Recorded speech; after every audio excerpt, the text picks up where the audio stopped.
If you can dream it, you can do it. Work all day, and then I wake up, work all day.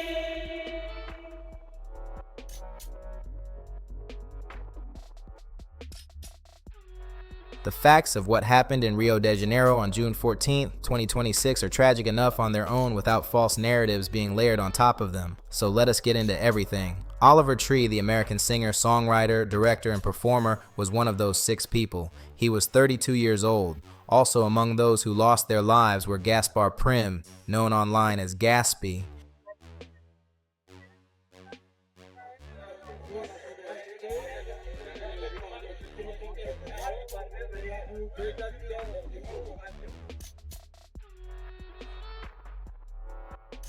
Cara.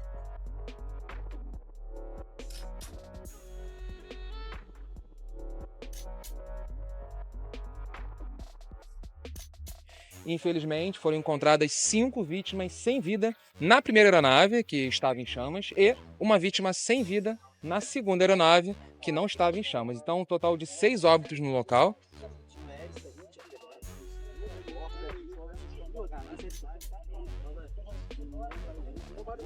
A 23-year-old Argentinian content creator with millions of followers across social media platforms. Lucas Vinhale, a film director, was also aboard. Lucas Brito Chavez, a Brazilian music producer who lived in Miami and went professionally with Lucas Frauta, was also on the helicopter with Oliver Tree, as was pilot Alexandre Souza. The pilot of the second helicopter, Charles Marciac, was alone in his aircraft and also did not survive. One helicopter came down into a parking lot that had been leased to Chinese electric vehicle manufacturer BYD for vehicle storage, triggering a fire that spread through approximately 20 vehicles. And so when I die, I've set it up, my will is set up that when I pass, my family, no one's going to get a penny. If I have a wife or kids or anything, not getting a penny. I'll get my kids through college. That's the agreement, but they're not going to be a silver spoon.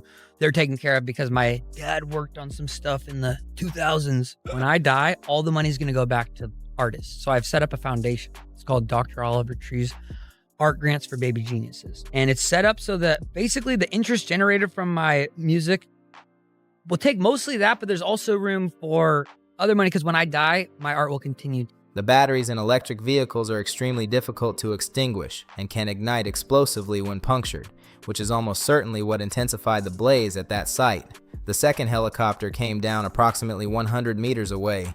Emergency services responded in force. 45 military personnel and 15 vehicles were deployed to the scene. The fire was eventually controlled. The investigation into what caused the mid-air collision is ongoing. Now let us talk about the footage that has emerged, because a video has been circulating that appears to capture the actual moment of the collision, and it has given people a deeply sobering look at what happened in those seconds. The footage shows what appears to be the immediate aftermath of the mid-air impact, the point at which the 2 helicopters have already made contact and are beginning their descent. And at least 6 people are dead after 2 helicopters collided midair over Rio de Janeiro. Fire officials say the crash happened right before 9 local time. The impact sent debris into buildings nearby, and one of the helicopters crashed into an electric car, sparking a large fire. Now, no one on the helicopter survived. Among the passengers was American singer Oliver Tree. Tree performed at Lollapalooza twice, and his debut record, Ugly is Beautiful, was certified gold. He was 32 years old. The cause of the crash is under investigation. What is striking about what the video shows is how sudden and total the loss of control appears to be. The helicopters do not careen dramatically or spin in ways that might suggest a long period of struggle. They simply go down in different directions with the kind of finality that tells you immediately that this was not survivable. It appears from the footage that the initial contact between the 2 aircraft may have been a clipping of rotor blades rather than a full direct collision, though investigators will need to examine the physical evidence from both crash sites to determine the precise nature and sequence of the impact. A rotor blade strike, even a partial one, can be catastrophically destabilizing for a helicopter, sending the aircraft into an uncontrollable descent almost instantaneously. Go, there we go. I'm not searching for a better. There we go. There I'm not searching for a miracle. Here we go, there we go. I'm not searching for a miracle.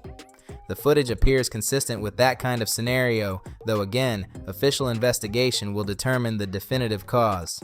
The video has also generated significant discussion online about the question many people have been asking since the news first broke. How does a mid-air collision between two helicopters actually happen? Helicopter traffic in Rio de Janeiro operates across busy corridors, particularly along coastal routes. Communication between aircraft and air traffic control, proper flight path adherence, and awareness of other aircraft in the vicinity are all critical in those environments. Whether any failure in those systems contributed to what happened on Sunday is one of the central questions the investigation will need to answer. Now let us get into the backstory about what Oliver Tree was actually doing in Brazil.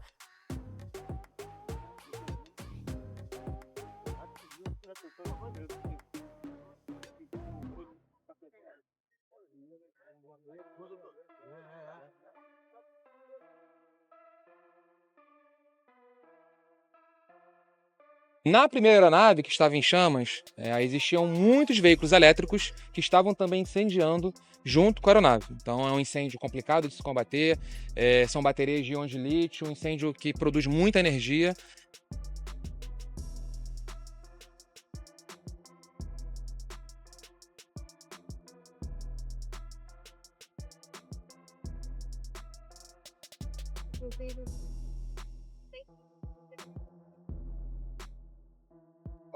Because this is the part of the story that has genuinely moved a lot of people who have been digging into it, and it reframes everything in a way that is both inspiring and deeply sad. Oliver Tree had recently announced what he described as the biggest tour of his life.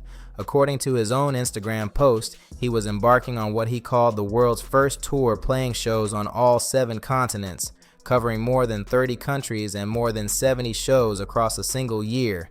It was an extraordinary commitment and an extraordinary ambition, and it had already begun when the crash happened. The Sao Paulo, Brazil show was the 4th show of the tour. He played Mexico City first, then Santiago in Chile, then Buenos Aires in Argentina, and then Sao Paulo on June 6, 2026. The crash happened on June 14th, 8 days after the Sao Paulo show. His next scheduled performance was not until July 1st in Lisbon, Portugal. That gap, approximately 3 weeks in Brazil, to have residuals and probably be worth more than it is now. People will finally appreciate my stupid videos and my stupid songs. That's when people appreciate you when you're not there anymore. Anyways, they might not. It doesn't even make a difference. But historically speaking, artists' worth go up after they die. So the art will continue to make money no matter what. Between the Sao Paulo show and the Lisbon show was not accidental. It was deliberate. It was planned. And when you look at the rest of the tour schedule, that gap in Brazil stands out as the single largest block of unscheduled time in the entire calendar. The rest of the tour was packed almost back to back. Shows through July across Portugal and Spain, shows through August in the United States covering Nashville, Atlanta, and Charlotte among others, then back to Europe in September for Amsterdam, Brussels, and Cologne, followed by London, then Australia, then planned dates in China. There was no comparable open stretch anywhere else in that schedule. Brazil was different, which strongly suggests that Oliver Tree had specific creative plans for that time. Based on his history, the ambitious music videos he directed, the long-form content he created, the documentary he was working on, the most likely explanation is that he was using that window to film something significant.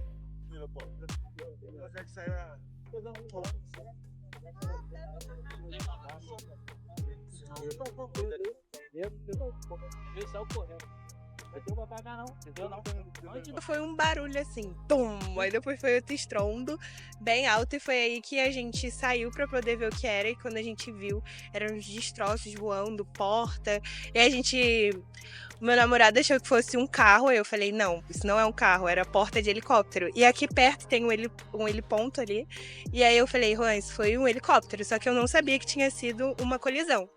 E aí a gente viu bem rapidamente um fogaréu, e aí ligamos pro bombeiro, o pessoal do condomínio, né?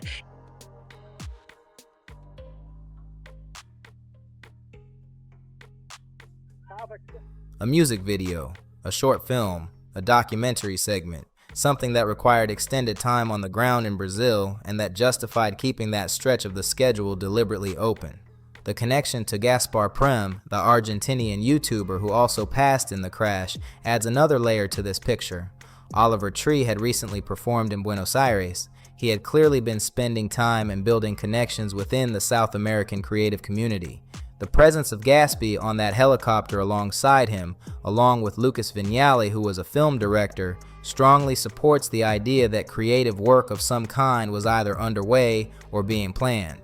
Film directors and content creators do not typically join musicians on leisure helicopter tours. Their presence suggests a project. We may never know exactly what Oliver Tree was planning to create in Brazil in those 3 weeks.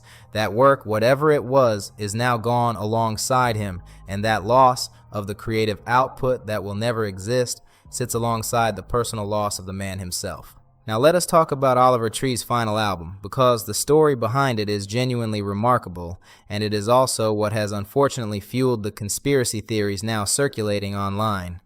In April 2026, Oliver Tree announced that his new album, Love You Madly, Hate You Badly, would be released on April 24th. My name's Oliver Tree. I'm an adrenaline junkie, and I've done every action sport known to mankind. There we go.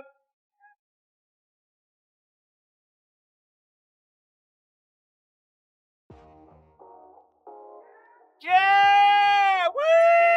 That's how you do it, Oliver! Honestly, not bad. The album dropped as promised, but the backstory about how it was made and how it was released is unlike almost anything else in contemporary music. According to Oliver Tree's own statements, the album was recorded across 82 countries and all 7 continents over the course of 2 years. He took the album cover photograph in Afghanistan.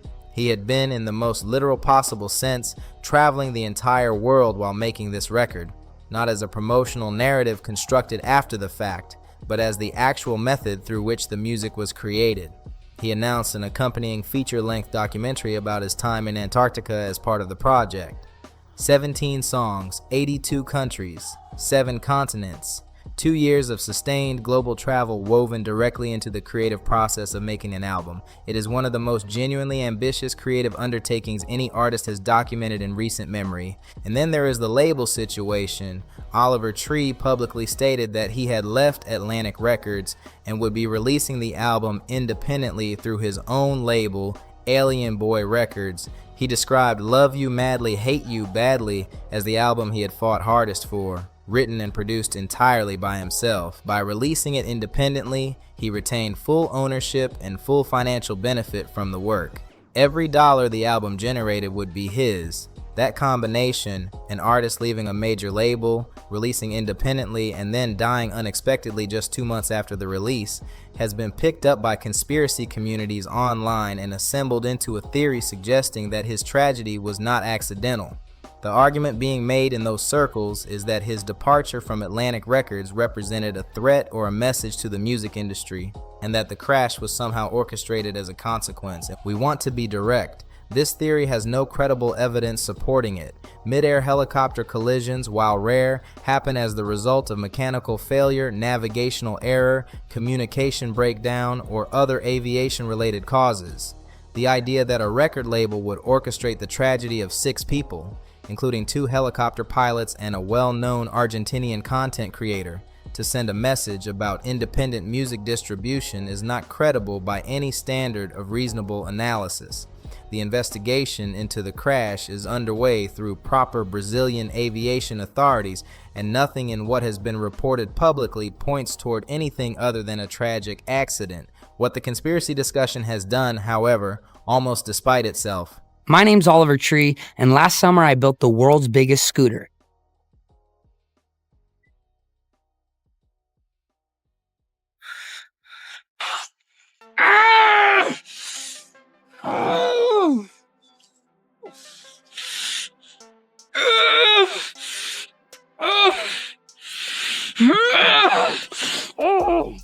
Oh my God, I'm gonna make it! I'm gonna make it! He's doing it! He's doing it! He's really doing it! Wait. Is draw attention to the genuinely inspiring story of what Oliver Tree had accomplished in the 2 years before his tragedy. And that story deserves to be told on its own terms, not filtered through bad faith theorizing. The picture that emerges when you look at Oliver Tree's final 2 years with clear eyes is one of an artist at the absolute peak of his powers and his ambitions.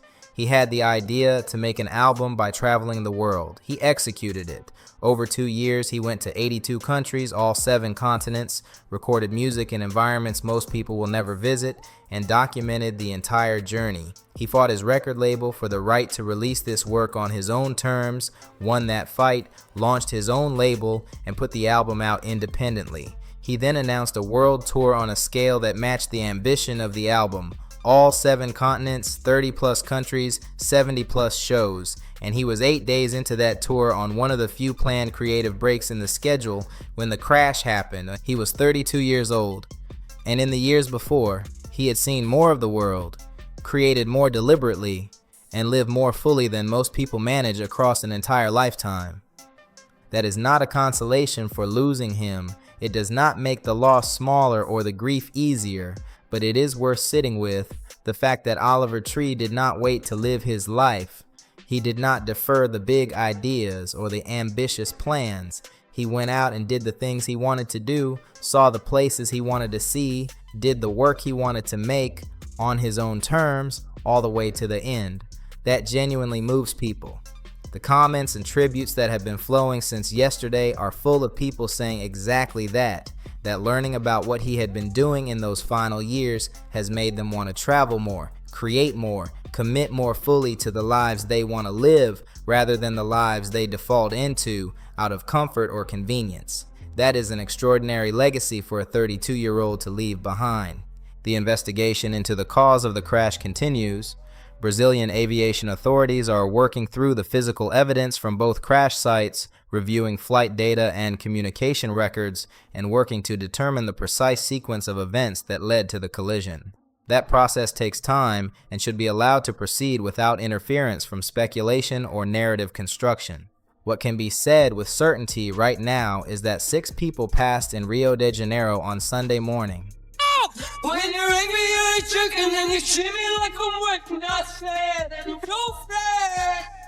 I don't ever want to see you, and I never want to miss you again. Oliver Tree, who had just recorded an album across 82 countries and was 8 days into the biggest tour of his career, was one of them.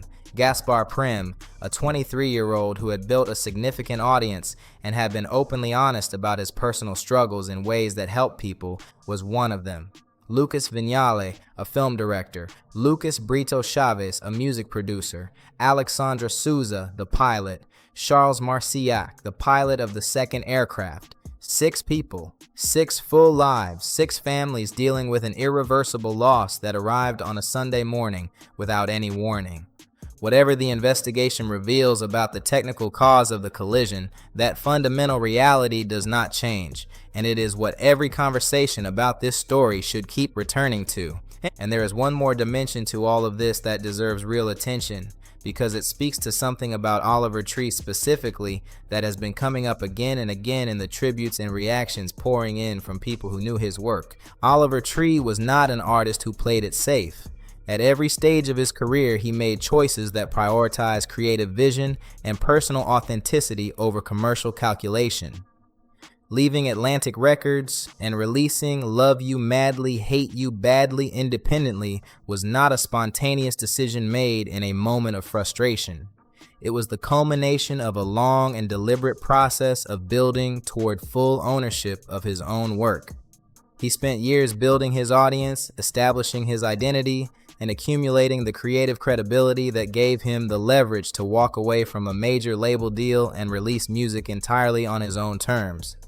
That decision carried real financial risk. Major label infrastructure provides resources, reach, and promotional machinery that independent artists have to build or replicate themselves. Oliver Tree chose to accept that challenge because he believed in the work enough to want full control over it. And the fact that Love You Madly, Hate You Badly was released, that it exists, that the music from 82 countries and 7 continents is out in the world, means that the fight he describes having for that album was a fight he won. He got to release the album the way he wanted to release it. He got to see it reach his audience on his own terms. He got to launch the tour and play the first 4 shows. He got to spend 8 days in Brazil working on whatever he was planning to create next. He lived to see the culmination of 2 years of extraordinary, relentless, globally ambitious creative work reach the people it was made for. There is also something worth saying about the specific creative choices Oliver Tree made during the making of Love,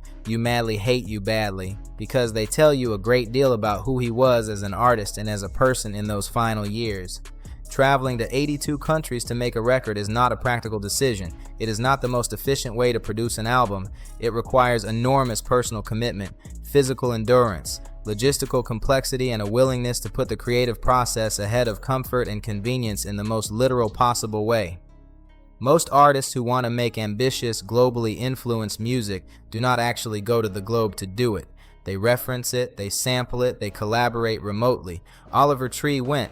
He went to Afghanistan to take the album cover photograph. He went to Antarctica and was making a documentary about it. He kept going to 82 countries because the experience of being in those places, of actually being present in them, living in them however briefly, making music within them, was something he believed was worth doing, not as a marketing strategy, as a creative practice and a way of living. That level of commitment to the actual experience of making things rather than just the finished product is rare. And it is the same quality that made his music videos so distinctive, his live shows so memorable, and his public persona so genuinely engaging. He did not half commit to anything. Whatever he was doing, he was fully in it.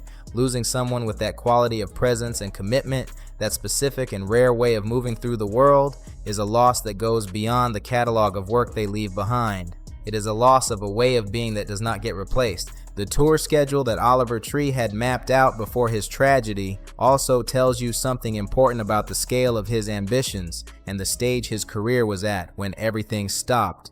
He had been building toward this tour for the same 2 years he spent making the album. The All 7 Continents ambition was not just a marketing phrase. It was a logistical commitment he had been planning in parallel with the creative work. Shows through South America, then Europe, then the United States in summer, then back to Europe in autumn, then Australia, then China. The geographic scope of that schedule represents an artist who was genuinely trying to reach every corner of the world where people had connected with his music. He had already performed on multiple continents by the time the crash happened. 4 shows in 4 cities across Latin America: Mexico City, Santiago, Buenos Aires, Sao Paulo. He was only at the very beginning of a tour that was supposed to run through the rest of 2026. The shows in Nashville, Atlanta, Charlotte, Amsterdam, Brussels, Cologne, London, Sydney, and beyond will not happen now. The fans who had tickets for those shows, who had been looking forward to seeing Oliver Tree live as part of this historic tour, are dealing with a specific kind of loss alongside the broader grief of losing the artist himself. That grief is real and deserves to be acknowledged. He was supposed to keep going. He had months of performances planned, months of presence in the world, months of moments with fans who had been waiting for this tour. All of that is gone. When you put the whole picture together, the album recorded across 82 countries, the independent release on his own label, the world tour spanning all 7 continents, the creative work planned in Brazil during that extended gap in the schedule, the documentary about Antarctica, what you see is an artist who was operating at the absolute fullest expression of his creative vision. This was not a period of coasting or consolidation. This was a period of maximum ambition and maximum output. Oliver Tree in the final 2 years of his life was doing more, going further, and creating more deliberately than at any previous point in his career.